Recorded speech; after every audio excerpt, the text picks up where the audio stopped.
안녕하세요. 남인숙 작가예요. 오늘은 H님 사연을 들어볼게요. 저는 8개월 된 남자친구가 있는 30대 여성입니다.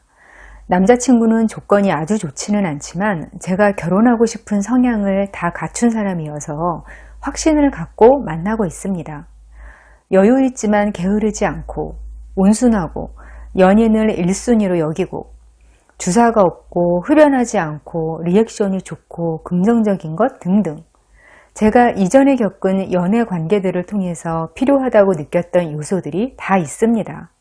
그런데 처음에는 가졌던 확신이 요즘 흔들리고 있습니다.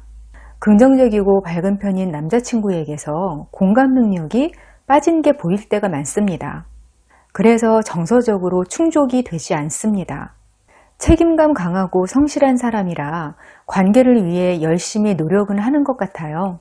그런데 점점 공감 능력이 노력으로 되는 게 아니라는 생각이 듭니다. 남자친구는 별 생각 없이 하는 말과 행동이 제게 상처가 되고 제가 그 상처를 표현하면 남자친구는 진정한 공감이 없이 사과하거나 자신의 억울한 마음을 표현하며 제가 예민하다고 합니다. 그러면 저는 그 반응에 더 상처받는 일이 반복되고요. 저와 남자친구 양쪽 모두가 노력을 하고 있습니다. 그런데 요새는 이게 노력으로 가능한 일인가 의문이 듭니다. 노력한다고 없는 공감 능력이 생기지는 않으니까요. 저는 어떻게 해야 할까요? 제가 H님께 기쁜 소식과 나쁜 소식을 하나씩 알려드릴게요. 먼저 기쁜 소식은 남자친구분한테 특별히 문제가 있는 것 같지는 않다는 거예요. 그리고 나쁜 소식은 연인이나 배우자한테서 공감 욕구를 충족받는다는 건 거의 불가능하다는 거예요. 일단 남자들이 문화적으로나 개인적인 성장에서나 공감 능력이 그렇게 큰 덕목이 아니에요. 공감 능력이 좋은 남자가 훌륭한 남자다. 이렇게 존경하지는 않는다는 말이에요. 왜냐하면 공감은 지배자의 미덕이 아니에요. 심리학자들이나 뇌과학자들이 쭉 연구를 해온 걸 보면 사실 태어날 때부터 여자와 남자의 성향이 다르다는 연구 결과들이 꽤 있어요. 그걸 보면 남자들의 뇌가 공감, 감성 쪽으로 많이 부족하다. 이런 근거들이 있어요. 근데 가정에서 양육을 할 때나 자라면서 사회에서 요구되는 면에서나 알게 모르게 주입받는 남자다운 성향이라는 게 또 분명히 존재한단 말이에요. 그런 모든 것들이 기본적으로는 지배자의 성향인 거예요. 지배자의 선행은요, 일방적으로 사랑이나 호의 같은 걸 베푸는 거예요. 상대가 어떤 걸 좋아할지 관찰해서 생각하고 그에 맞춰서 뭘 해주는 거. 그럴 여유도 없고 그럴 필요도 없어요. 그냥 내가 내 시간과 돈을 써서 뭘 해준다. 그러면 그것만으로도 의미가 있다고 생각하고 또 그렇게 평가받아요. 그런데 여성의 경우는 그 반대거든요. 주변 사람들을 잘 관찰해서 그 사람이 필요한 걸 채워주고 배려해주고 그런 모습을 보일 때 가치를 인정받는 경우가 많아요. 같이 여럿이서 식사를 할 때 예를 한번 들어볼게요. 누가 그 식사 자리에서 저를 배려한다고 생각해 볼게요. 여자분들은 같이 먹다가 제가 저기 구석에 있는 김치를 잘 먹는 걸 알게 됐어요. 근데 그 김치가 저한테 좀 멀어요. 그러면 그분이 서빙하는 분을 살짝 부르는 거예요. 그리고는 저 김치 하나만 더 갖다 주세요. 하고는 제 쪽에 하나 더 놔줘요. 근데 남자분들 식의 배려는 좀 달라요. 이거 좀 드세요. 이거 많이 드세요. 이러면서 그 중에서 제일 비싸고 뭔가 고기 같은 메인 요리를 제 앞으로 막 밀어줘요. 그러지 않아도 잘 먹고 있었는데 굳이. 무슨 차이인지 아시겠어요? 꼭 남자는 이렇다, 여자는 이렇다 이게 아니라 느낌 보시라고 예를 든 거예요. 물론 고맙긴 하죠. 근데 그 호의와 배려가 일방적일 때가 많다고 느끼는 건 사실이에요. 이게 연인이나 부부관계라고 해서 다르지 않거든요. 소통이나 배려를 공감을 베이스로 해서 하는 걸 엄청나게 어려워해요. 이게 아주 오랫동안 거의 전생애를 거쳐서 형성되는 거기 때문에 이걸 고친다, 이게 변한다, 그걸 기대하는 건 굉장히 어렵고요.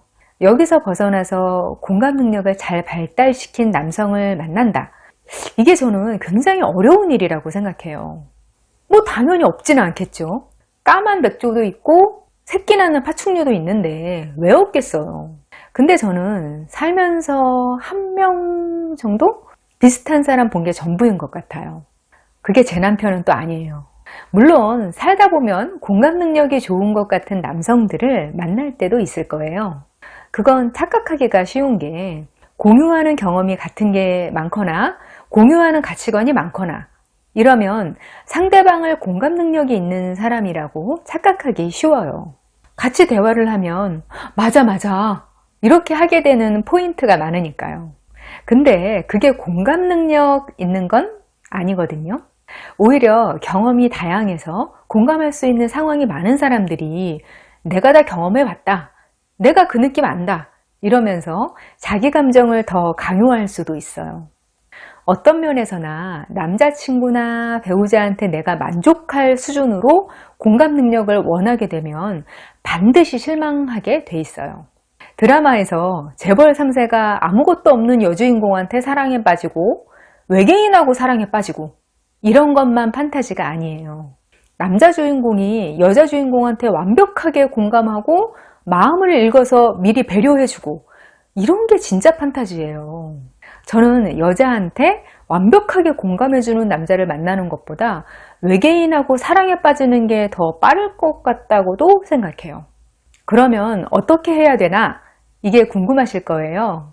같이 생활을 나누고 내 인생을 평생 같이 할 수도 있는 사람인데 내 감정을 공유하는 걸 포기해야 하다니 이게 말이 되나? 사실 제 이야기 들으시면서 좀 의아하신 분들도 있을 거예요. 내 남친은 안 그런데, 내 남편은 안 그런데.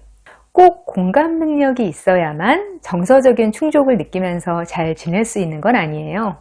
진짜 공감이 아니라 공감하려고 하는 태도가 몸에 밴 사람들, 그게 훈련이 되어 있고 매너로 장착된 사람들은 충분히 정서적으로 충족을 줄 수 있어요. 사연자님의 남자친구분이 노력은 하는데 공감 능력은 안 생기는 것 같다, 그렇게 말씀하셨잖아요. 그거 맞아요. 없는 공감 능력이 노력으로 안 생겨요. 일단 사연의 케이스가 구체적으로 없어서 공감 능력이 없는 정도가 어떤 정도인지는 몰라요.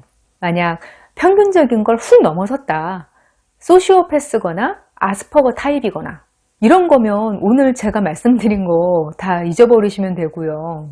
그냥 가끔 속 터지는 정도다 하시면 상대방의 성향에 따라서 좀 나아지게 서로 노력할 수는 있어요. 진짜가 아니라고 해도 공감의 신호들이 있어요. 말을 할 때 어떤 리액션을 한다든지, 어떤 종류의 말은 기분 상하니까 하지 말라든지, 노력으로 되는 부분들을 구체적으로 주문하세요.